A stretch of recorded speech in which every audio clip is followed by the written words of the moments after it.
Hello friends, I hope you will be fine and enjoying good health.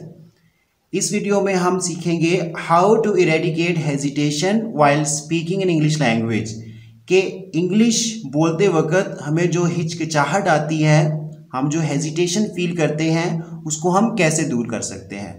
तो इसके लिए कुछ टिप्स हैं। ऐसा नहीं है कि मैं आपको कुछ चीज़ घोल के दूंगा, आप पिएंगे और बस उससे ये मसला हल हो जाएगा। नो, मेरे पास कुछ टिप्स हैं, वो मैं आपको स्टेप बाय स्टेप बताऊंगा। तो इस पे आप इम्प्लीमेंट करेंगे, इस पे आप एक्ट ऑन करेंगे।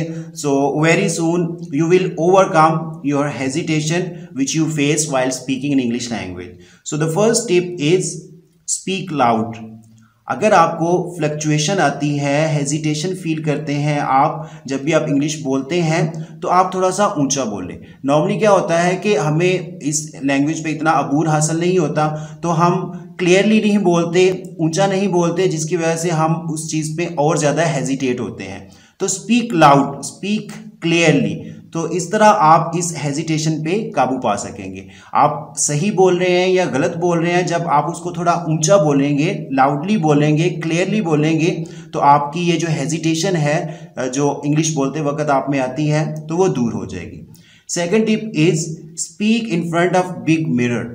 हर किसी के घर में एक ड्रेसिंग टेबल होता है या एक बड़ा शीशा होता है घर में, तो आप उस बिग मिरर के सामने, बड़े शीशे के सामने खड़े होकर आप लाउडली इंग्लिश में बोलें। आप खुद से बात कर सकते हैं, आप अपने किसी फैमिली मेंबर को बुला सकते हैं, उसके साथ आप इंटरेक्शन कर सकते हैं, उससे कोई बात कर सकते हैं, या कोई आप स्पीच डिलीवर कर सकते हैं जिसमें आप खुद को मॉनिटर कर सकते हैं कि how do you look while speaking in English language.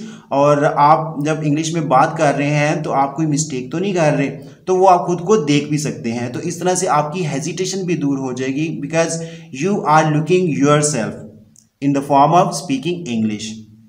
Then be serious. Normally क्या होता है कि इंग्लिश बोलते वक्त लोग सीरियसनेस का मुजाहरा नहीं करते, लोग इसको हंसी मजाक में ले लेते हैं, लोग इसको समझते हैं कि no, it's too much difficult task, I can't do.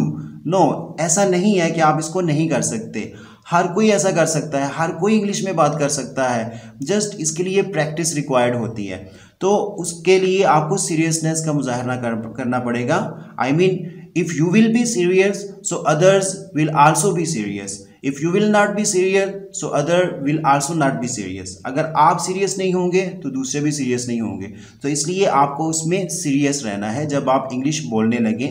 तो इस तरह भी आप अपनी हेजिटेशन को दूर कर सकते हैं। Next tip is be determined and consistent. Yes, आप डटे रहें इंग्लिश बोलते वक्त, ठीक है, और उसमें आप यानी कि डिटरमिन्ड रहें, आप पुख्ता माइंड बना के रखें और बिल्कुल स्ट्रॉन्ग रहें that I have to speak in English language whatever the case, I have to speak in English. Mean to say कि आपका इरादा जो है वो मुसम्मम इरादा होना चाहिए, पुख्ता इरादा होना चाहिए, that whatever the case I have to speak in English language, I have to overcome my hesitation. मैंने अपनी हेजिटेशन को ख़त्म करना है। तो जब आप डिटर्मिन्ड रहेंगे, कंसिस्टेंट, आप साबित कदम रहेंगे, तो बहुत जल्दी से आप अपनी हेजिटेशन, अपनी हिचकिचाहट पे काबू पा लेंगे जो आपको इंग्लिश बोलते वक्त आती है। The last tip is do casual chit chat among your family members, relatives and friends. Yes, जितना आप इंग्लिश लैंग्वेज को कैजुअल लेंगे उतना ही जल्दी से आप इसको अच्छे तरीके से बोल पाएंगे। अगर आप इसको कैजुअल नहीं लेंगे, इसको आप फॉर्मल लेंगे, इसको आप सीरियस सर पे सवार कर लेंगे, तो वो आपके लिए थोड़ा डिफिकल्ट हो जाएगी। तो इसका बेस्ट वे ये है कि आप अपने फैमिली मेम्बर्स के साथ चिट चैट करें इंग्लिश लैंग्वेज में, या रिलेटिव्स के साथ, या फ्रेंड्स के साथ। तो इस तरह से जब आप कंटिन्यूसली इसकी प्रैक्टिस करेंगे, इन तमाम टिप्स को फॉलो करते हुए, तो आप अपनी हिचकिचाहट, अपनी हेजिटेशन को बहुत जल्दी से काबू कर पाएंगे और इवन आप उसको ख़त्म कर लेंगे। So thanks for watching the video.